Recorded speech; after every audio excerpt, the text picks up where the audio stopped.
Welcome back to the Well Regulated Podcast, episode number 17.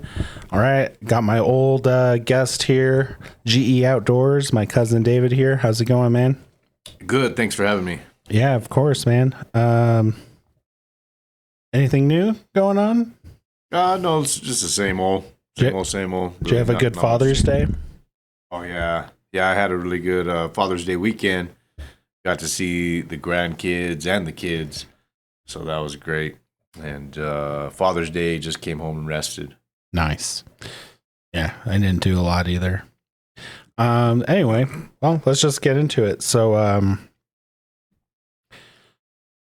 over Father's Day weekend, we had what these people were calling No King's Day protests. That was happening on the Saturday before. So, have you heard about these? Just this time. Is this something that's gone on before recent times? No, this is pretty new. So what this is Donald Trump, the president's birthday was on Saturday. Right. So, and also, isn't it the birthday of the Army? Or no? Exactly. So because it was the 200 or 250th anniversary of the Army, he had like a parade going on, right? Sure. So they thought he was throwing himself a military parade for his birthday. It just happened to land on the same day. Right. Come on, man. In response, they formed these protests. Okay. And they were mostly peaceful, except we did have this one situation that happened in this was Utah. In Utah. Yeah. So this one's pretty crazy. So let's just get into it. And we'll discuss how crazy it is. Salt Lake City. One person has died after a shooting that occurred Saturday as protesters marched through the streets of downtown Salt Lake City at a No Kings protest. Police arrested a suspect for alleged murder, although he was not the person that fired the fatal shot. In a press conference on Sunday, Salt Lake City Police Chief Brian Redd confirmed that the victim, 39-year-old Arthur Flawassa Alu, passed away despite life-saving efforts. Mm-hmm. The victim's family has asked for privacy at this time. Redd identified the suspect as 24-year-old Arturo Roberto Gamboa, who was found with an AR-15 and a gas mask in his backpack. The suspect. Right. He didn't fire any shots. Two additional people were detained following the shooting. They were wearing high-visibility vests and armed, with Redd saying they were possibly part of the march's peacekeeping team. According to witness statements, the peacekeepers noticed Gamboa separate from the crowd, go behind a wall, and prepare the rifle. They went to confront Gamboa and told him to drop his gun, but he then raised the weapon in a, quote, firing position and began to run towards the crowd, according to police.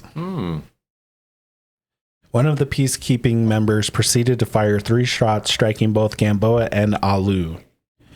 The person is cooperating with the investigation. It is not yet known if they will face criminal charges. Gamboa was arrested and faces a felony charge of murder. Police said he was shot by the peacekeeper and his wound was only minor through and through. Arturo Gamboa was acting under circumstances evidencing a depraved indifference to human life and knowingly engages in conduct that creates a grave risk of death to another individual and thereby caused the death of the individuals, the arrest report said. The incident unfolded very quickly. It was chaotic and it was resolved very quickly thanks to our officers. Just people speaking about the violence. So what's crazy about this is the guy there's video, he never lifted like the rifle into a firing position. I saw the video. Yeah, the kind of far out one. Mm-hmm. Let's see if it's here. Well, when the shots were fired, you can see. Having a clown car as a rideshare? Rifle facing down, didn't they? I haven't seen the video yet. Oh, yeah. It's pretty clear. All right, let's see. I want to make a note of is like, so people talk about,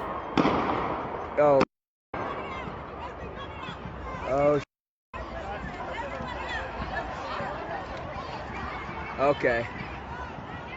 This is after it happened. Yeah, this is after. I had There's seen part one. of a video. It's like from Yep. a rooftop down. That's the one, and you can barely see him, but you can. And it's from that building. It's from over more this way. Mm-hmm. It's hard to find. I had to look everywhere on X to find it. Is where I found it. I should have posted it. We'll find it real quick. But yeah, it literally shows the gun, how we would hold it when we're running forward, kind of facing an down. angle down. Exactly. And then the shots are fired.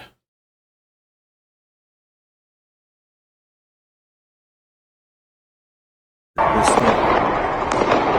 No.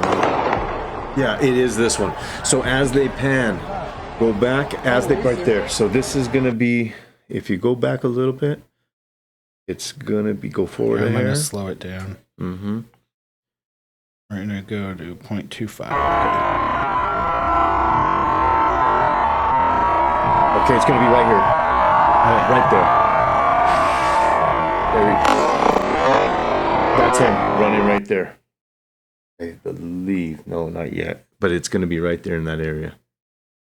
Right when they pan, it happens. Yeah, that was it. Because this is the person in the yellow right here. And that's the shooter. Well, the shooter that shot over here was like the two guys, I believe, right? I don't know. It's really hard There's to tell one- now. There's one that out there that has it real zoomed in and cleaned up.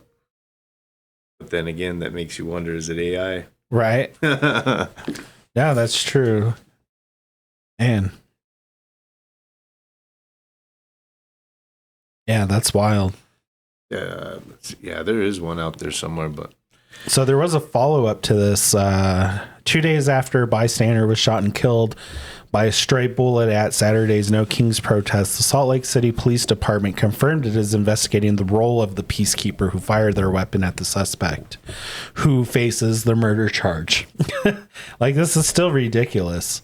On Monday, police also shared that the peacekeeper who fired their weapon, killing 39-year-old Arthur Flowasa Alu, is not a law enforcement officer or associated with the department. Well, clearly. There's no record in the event's permit indicating the presence of organized or armed security. Question remains about the peacekeepers, who are usually volunteers tasked by a group organizing a protest with the keeping everyone safe and de-escalating conflicts. So the focus remains on the political purpose of the protest. The peacekeeper term itself is not recognized as a formal designation of any role of the Salt Lake City Police, and those who serve in the support roles at the protest are not, quote, overseen, sanctioned, or trained by the Salt Lake City Police Department. The 50501 group that organized the nationwide No Kings protest, including those in Utah, provides resources for peacekeepers on its website, advising them to focus on preventing conflicts, whether with counter-protesters, police, or military. The guidebook on 50501's website says its volunteers should wear visible identifiers like the bright vest seen at Saturday's protest. They should also carry first aid supplies, water, and protective gear. As for the qualifications and skills, the guidebook states the peacekeepers should have strong situational awareness, the ability to remain calm under pressure. Wow, man, that guy failed at that one, didn't he? big time. Knowledge of de-escalation strategies and protest safety. One chapter of the guidebook discusses de-escalation when guns are present and reminds organizers that a gun, quote, may not mean violence and is about to ensure, which this guy must have skipped that part in the Right. book. Exactly. Because the thing is, like, open carry is legal there. But one Yeah. and two, He wasn't threatening anybody. He wasn't brandishing it. if he would have been there to hurt somebody, he would have went ahead and did it when he was getting shot at. He would have turned around, shot them, shot everybody around. So in the hindsight, 2020, he obviously shot at the wrong time. You know what I mean? He used that force at the wrong time. Yep. And also, like, he's thinking he's a cop. Like, drop the weapon. Like, come on. Like, who does that? Exactly. The guidebook adds that the peacekeepers are not expected to confront or disarm anybody with a weapon, though peacekeepers have in dire situations. Oh, are not supposed to disarm someone with a weapon. Yeah. Okay. And I don't think this situation seemed dire, really. Like, they were on the same side, it seemed like. Exactly. It's not known if the local 50501 organizers had a different policy concerning firearms at the Salt Lake City protest, or whether peacekeepers involved with the incident violated a rule against guns. In a statement, police said that from this standpoint, these persons are considered members of the public subject to the same rights and responsibilities as any other person. A probable cause statement connected to the arrest of the suspect, Arturo Gamboa, says the peacekeeper involved in Saturday's shooting is cooperating with police. Fox 13 reached out to both local and national organizers to better understand policies around peacekeeping and firearms at the protest, but the group has yet to respond. However, in a social media post on Monday, 50501 reaffirmed its commitment to nonviolence and to our non-negotiable prohibition of firearms policy for anyone representing 50501 at any one of our actions or events. What?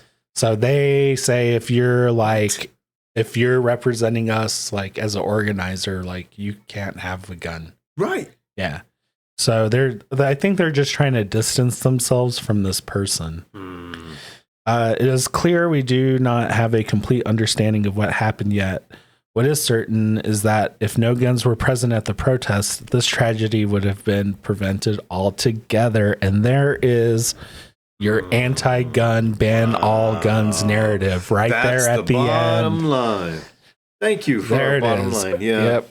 Yep. Don't blame the people. Don't blame these idiots. It's not their fault at No, all. it's the guns' fault. That's why. It's the guns. Absolutely. You want to know something fucked up?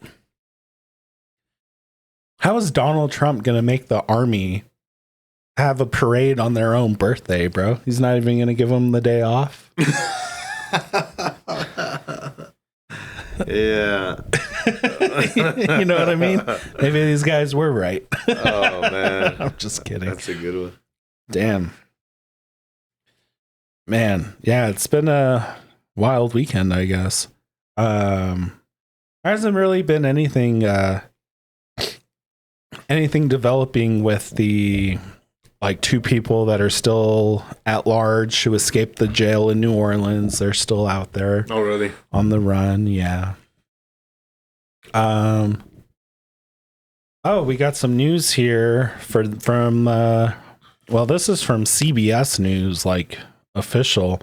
So it looks like Albuquerque made it there again. This is for the National Guard. So apparently we are actually having them out in the street deployed now. So National Guard troops deployed to crime-plagued Albuquerque are unarmed and not in military uniforms. So they're deployed in crime-plagued Albuquerque with no weapons, no uniforms. So as soon as this ad rolls, we'll see if this story will save my voice. Because when they first got deployed, the day they got deployed, ABQ Raw had a story on them, and they were armed and they were in uniform. Really? Yes, sir. It was like a police type uniform, though. Let's see. The Pentagon announced this week that 2,000 more California National Guard troops. This has nothing to do with our story, you bastards. Outside his motorcycle shop in Albuquerque, James Grice every day clears trash before he can open his doors. All right, it's just kind of like a narrative. The Central Avenue corridor has seen shootings, assaults, drug use, including fentanyl. According to Violent Crime, yeah, it's just mostly this guy talking. Look up ABQ Raw's story on it. I don't know if they're on it. I'm sure it's on X too, but I saw it on YouTube, and yeah, they showed him firsthand on the scene. They were recording him. National Guard in Turkey. Let's see.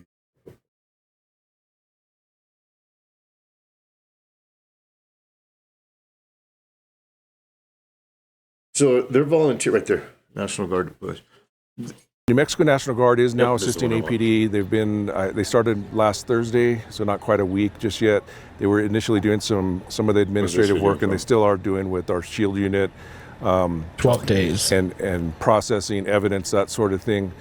They did start being sent to scenes and to secure perimeter spots. And I do want to give a couple of examples, mostly to back up what we said they were you're going right, to be not doing, armed. but also to draw a difference between what's happening in Los Angeles and a lot of the unknown variables going on there with the National Guard and the military. As we said here, we for months have been working with the National Probably Guard, all with the bummed governor's they don't get office, to the have a mayor's rifle. office, to really lay Right. out what their mission would be and what would be acceptable. We also wanted to talk to the community, and we did have different Right. community members where a lot of people did bring up issues as, in terms of what might the president do, what can the National Guard do, can they go after immigrants, and they're not doing any of that here under this. They're doing just mainly non-law enforcement duties here in Albuquerque and across the city, so this isn't just along the central corridor. They do have the khakis, but not polos at least. Oh, they are polos. And I'll give you some examples in the past 24 hours. Yeah. Looks like they got On pepper Monday, spray, APD body SWAT unit cam. responded to a potentially dangerous incident in the Northeast Heights. They were dealing with a man who had battered family members on Friday. Officers went, ended up disengaging. He battered family members again on Monday, and officers responded. They got an arrest warrant for him. And when SWAT officers arrived, this man was clearly suffering from a mental health crisis. Fortunately, SWAT officers were able to control the area. The man was on his roof and wouldn't come down. They were able to successfully negotiate with the man and take him Right. into custody. Yeah, get a without high Well, what are you incident. going to do? Shoot me In with that your instance, some of the non-guns, National members Guard? held perimeter scenes and basically kept pedestrians and people from entering the scenes. Obviously, today we've had 2 homicide call-outs. We're still out at these scenes, and at both scenes we've had National Guard members doing the same thing, just controlling perimeter areas, allowing homicide detectives to do their jobs, and yesterday allowing SWAT officers to do their jobs safely and effectively. And what that does is it frees up officers. So we've had 3 different area commands, Southeast, Northeast, and Foothills, where officers were not tied up on these scenes. They were able to go to other areas of town, do proactive policing. even a billy stick? And even some Billy police service aides are Just still pepper covering some of spray, these it looked scenes, like. but they're being freed up to go and respond to taser. minor traffic crashes. Well, and that sort of thing. because So they're it's just initial policing citizens. initial work, but when They're you have military. Yeah. I 3 get different that. call-outs in a 24-hour period, that really could take up hundreds of hours of manpower. So In a it's way. helpful to have people just provide some of these functions that are necessary. We need them, and to free up officers to do their jobs. So it's kind of like you have extra police service aides. Is that kind of what you're looking at? Basically, they're doing About- some of the or functions of the just police service aides. making people wanna be The cops. National Guardsmen were trained on Make it better to be APD a cop. policies. They have cameras. They I have, agree. I think, I don't even think they make mace as that- much as a plumber. No, they don't. Stupid. You're risking your life daily Yep. and Sort of taking home all thing, this trauma. so they can protect themselves, but we don't expect them to have any sort of involvement with the public, and expect them to mace, that sort of thing. They No have mace? Boy. the National Guardsmen were trained on APD policies. They have cameras. They have, I think, mace, that sort of thing, so they can protect themselves. But we don't expect them to have any sort of involvement with the public in a confrontational way. We have police on scene. They would take care of that sort of thing. But as long as they're securing the perimeter and able to keep people from entering into it, that helps our officers. Yeah, I hope they Any other don't questions? have like anybody trying to enter a scene. And we who's will be doing, armed. we did do some community meetings on the National Guard, but we will be doing more outreach. We're going to be doing a Spanish language town hall here pretty soon with the chief and the mayor to really inform the community, because we know immigration issues. There's just a lot of things going on Everybody's right gonna now think it's ice. nationally that could Right. have impact here in Albuquerque, and we want the public to know very. All right. Let's see what these guys And I'll got. give you some. So it looks like we got a camera, the pepper spray, we got a radio, a big ass radio from like the 1980s. This homie's got his car keys on him. He's got, that might be a rigger's belt. It doesn't exactly look like a gun belt. It doesn't look stiff enough. He's got his sunglasses, and I can't tell if this is like, I don't think it's a plate carrier. It seems to be just like a vest, maybe like a, It's a tactical vest. yeah, or maybe like a bulletproof vest that'll handle like handgun rounds. You know, it's made out of soft Kevlar. So that's interesting. Well, speaking of ICE raids, man, we got ICE raids spook New Orleans officials, local Latinx communities, Latinx, whatever that is. New Orleans, in the hours after a special investigation unit of U.S. Immigration and Customs Enforcement led a raid on a construction site for a federally funded New Orleans drainage project, city officials began to sound the alarm that workforce for one of its critical infrastructure projects has been hit. Oh, Jesus Christ, that was a mouthful. On May 27th, agents raided the construction site for the Mirabeau Water Garden, a city stormwater management project in Gentilly, funded by a grant from the FEMA that broke ground in 2023. According to a release from ICE, agents arrested 15 workers at the site who were suspected of being in the country without proper documentation. Conflicting reports from a local immigration rights group, Union Migrante, which monitors ICE actions around the city, place the arrest count at about 24. According to internal City of New Orleans emails obtained and reviewed by Variety News shortly after the raid, the director of the city's project delivery unit notified the department's head managing major projects that federal immigration agents had arrested more than a dozen people at the site so they could alert any contractors utilizing undocumented workers about the raid. Damn, sounding the alarms. Yeah. Ain't that like aiding and abetting? Yeah, I guess, but in a way it's good because then they get a chance to do what they need to do. A little update on what happened at our job site. It was just a rumor. Those guys didn't get picked up and deported. What happened was they went, they got like maybe something in the mail or something. I don't know how they got notified that they needed to have everybody documented. Everybody had to have a social security number, whatever. So 20 people left. They left. They got a heads up and they left. So it was 20 people from one company. That's just one company on the job site. I'm finding out like I don't want to say too much, but it's messed up, man, that a lot of people are caught in the middle. That's all, the way I want to put it, because it's not just a black and white thing, man. These people are building our country. Believe it or not, they are. Is it their fault? I don't know completely if it is, because if it has anything to do with something like the last 4 years went, I had never really paid attention before that, but it's almost like they were kind of lured into this, you know what I mean?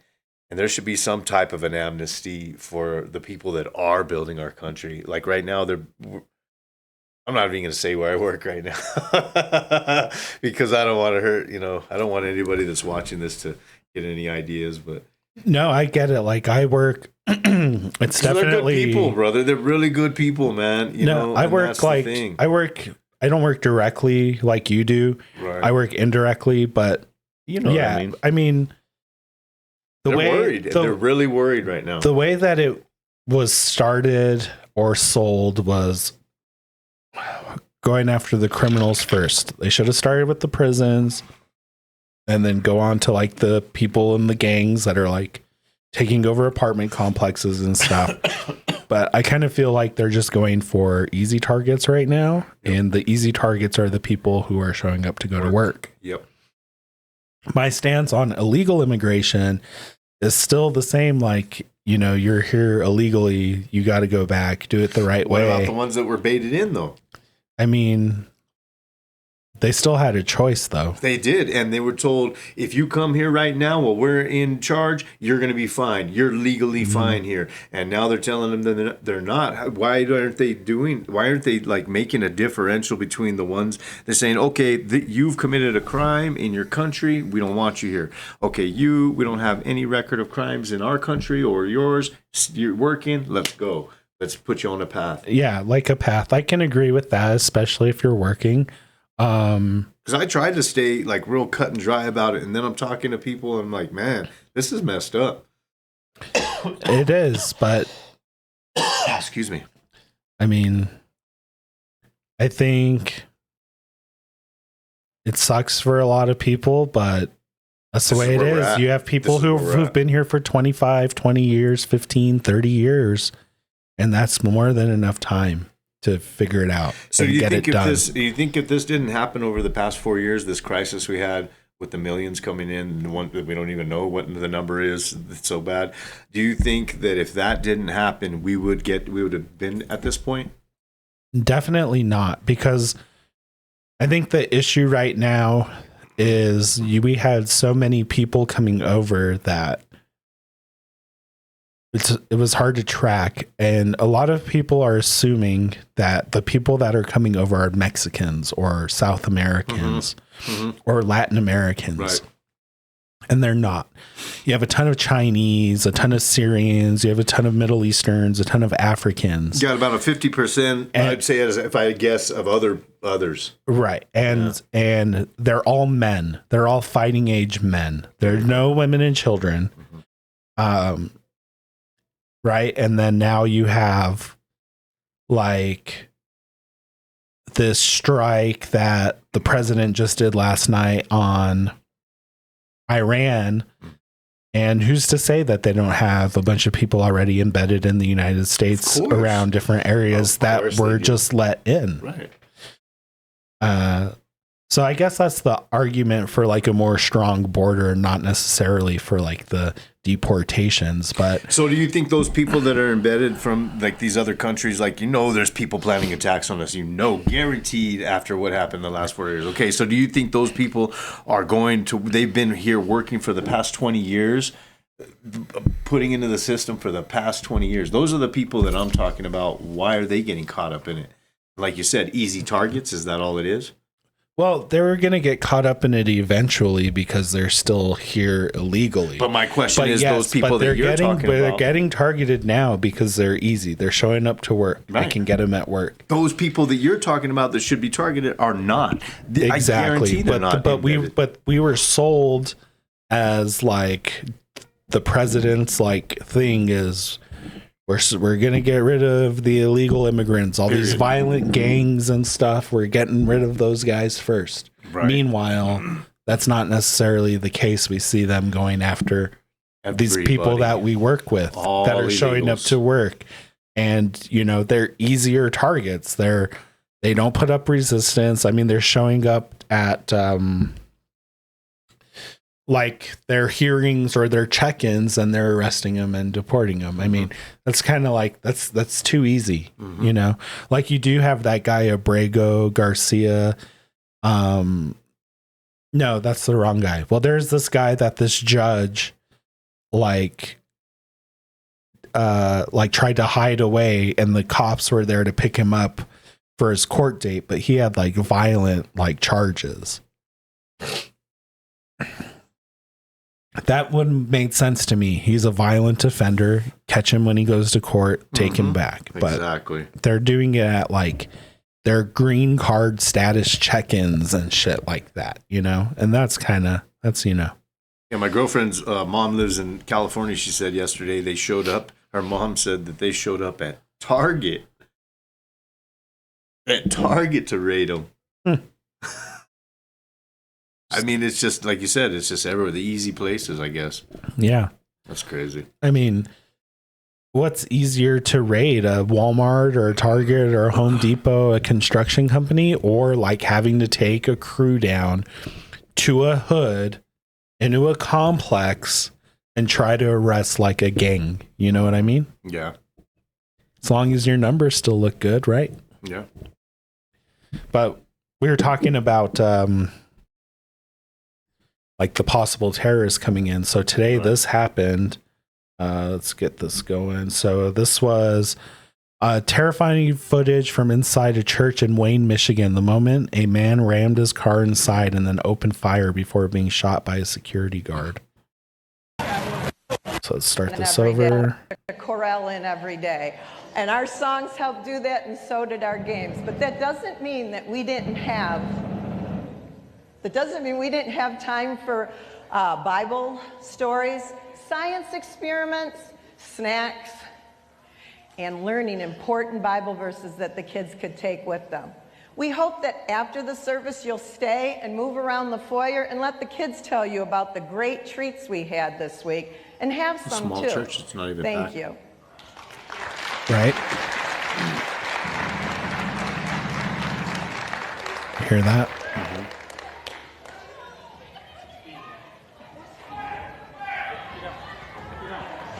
Oh.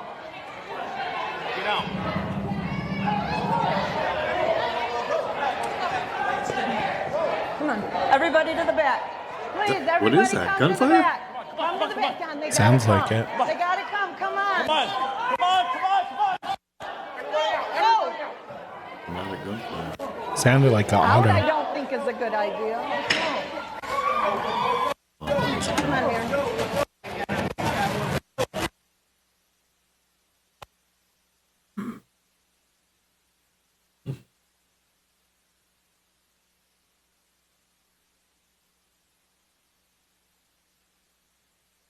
I think they cut the audio. Oh, there it is.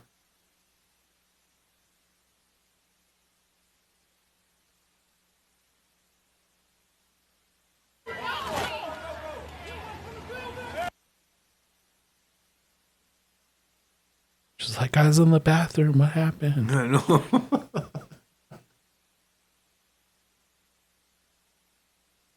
Oh, there's more. Oh, shh.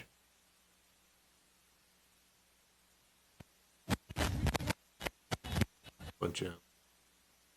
So I guess what had happened is there's another report that here we are. Senior pastor Bobby Kelly Jr. said a deacon ran the shooter over, giving a security guard time to shoot the armed attacker outside the church. Wow. He was run over by one of our members who saw this happening when he was coming into God. church. Oh, Fucking right, dude. Thank God, dude. Right?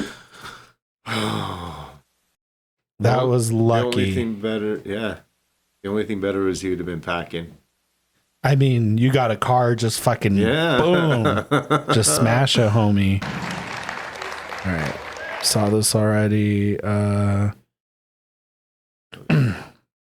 Kelly said a church member ran the suspect over, giving the security guard time to shoot. Police described the subject as a 31-year-old white male. All right, so you know that's still unconfirmed. So, you know, it could have been a retaliatory attack. So here's, you know, Mr. Pitbull, apparently. When a Muslim is attacked, it's called Islamophobia. When a Jewish person is attacked, it's called anti-Semitism. When a black person is attacked. But anyway, this guy's just saying, like, you know, there's not going to be any news. Yeah. Oh. Do they usually have armed security guards? This is crazy. Yes. Yeah, Churches I hope are so. getting armed Corralling security every guards day. nowadays And our songs. because of how crazy stuff has gotten. Anything new? Oh, we gave the armed security guard time to get To him. put him down. Exactly. I want to see when the. Yeah, I don't think there's been anything new. Let's see. No, it's all the Iran stuff. Yeah, that's all I've been seeing. So I don't know. You know, it's possible. I mean, the country right now is a little wild. I mean, you got ICE raids going on all over the place. You have, you know, potential terrorists running around the city. We just bombed like a huge country. We essentially took out their nuclear program, although they're claiming that we only took out some tunnels that from the entrances and exits. But which helps. I was thinking about that myself. I says, well, that's a start. Right. And there's the thing, like, I know everybody's all pissed, but this was already, like, we voted for him. This was already kind of set in motion before he even got into office. He was saying he wanted to do, he wasn't going to let Iran have nuclear capabilities. I guess. I don't know. I feel, I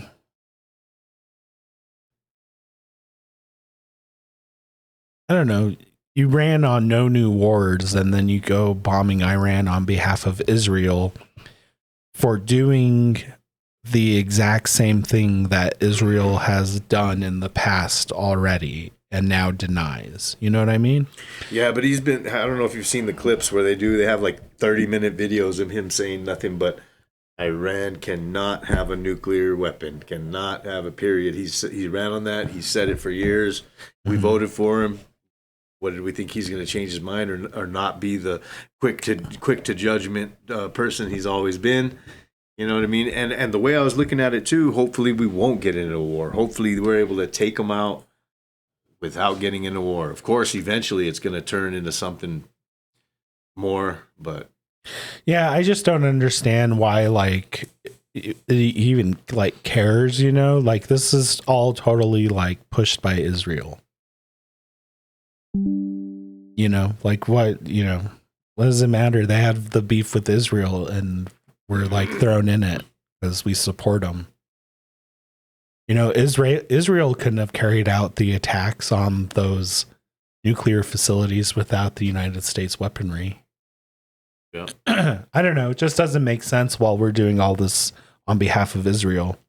You know what I mean? Especially when they claim they have no nuclear weapons and they do. So they don't have to follow the same treaties that everybody else in the world who has nuclear weapons have to. So they essentially got the United States to bomb Iran for doing the exact same thing that they did. How come they can have nukes and Iran can't? Well, apparently the narrative is because they don't produce the amount of terrorism and terrorists that Iran do.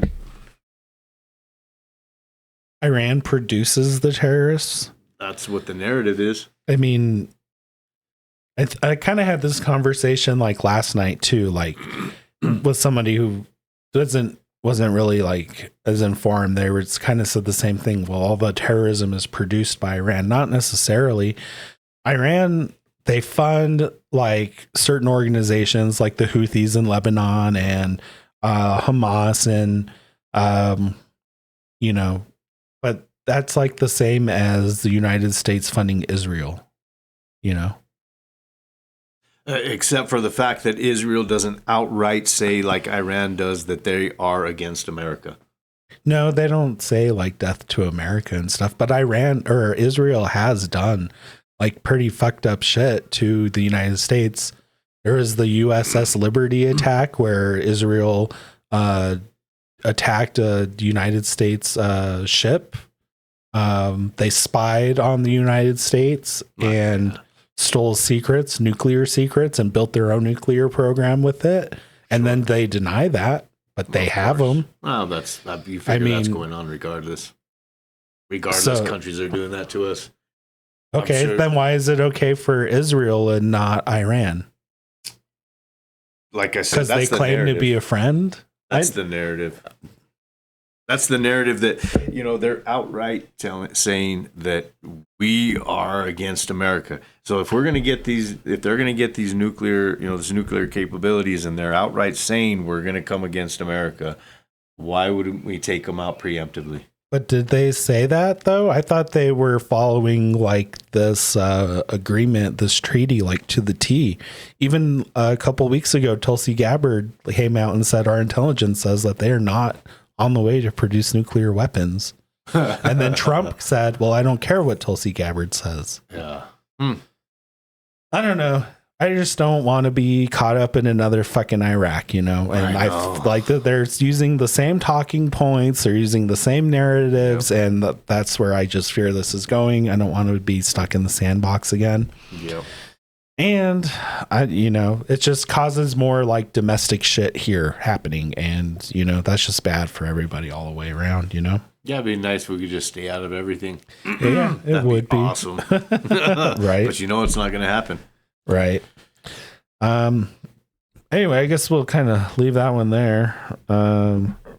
Just make sure you follow me everywhere. I'll leave a link to the what is this called? The link tree in the description.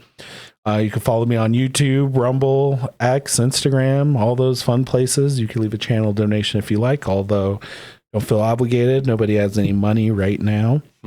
Where can they find you? GE Machines, GE Outdoors, and that's about it lately. Yeah, there you go. Well, as usual, it's a crazy one out there, and it's just getting crazier. So stay well regulated, and we'll catch you on the next one. Peace.